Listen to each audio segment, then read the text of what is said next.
Arestado ng Philippine National Police Criminal Investigation and Detection Group ang isang Chinese national na pinaniniwala ang may kaugnayan sa illegal Philippine Offshore Gaming Operators o POGO at umano'y sangkot din sa isang kidnapping for ransom group.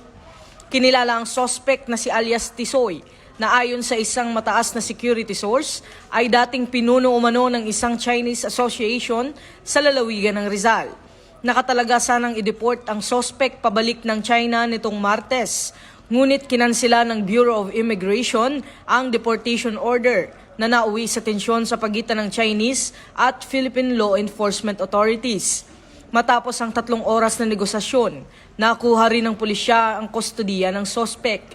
Samantala patuloy na iniimbestigahan ang kaso habang tinitiyak ng Philippine National Police na paiigtingin nito ang operasyon laban sa mga sindikatong sangkot sa krimen sa bansa. Ito ang bagong PNP para sa bagong Pilipinas. Serbisyong mabilis, tapat at nararamdaman.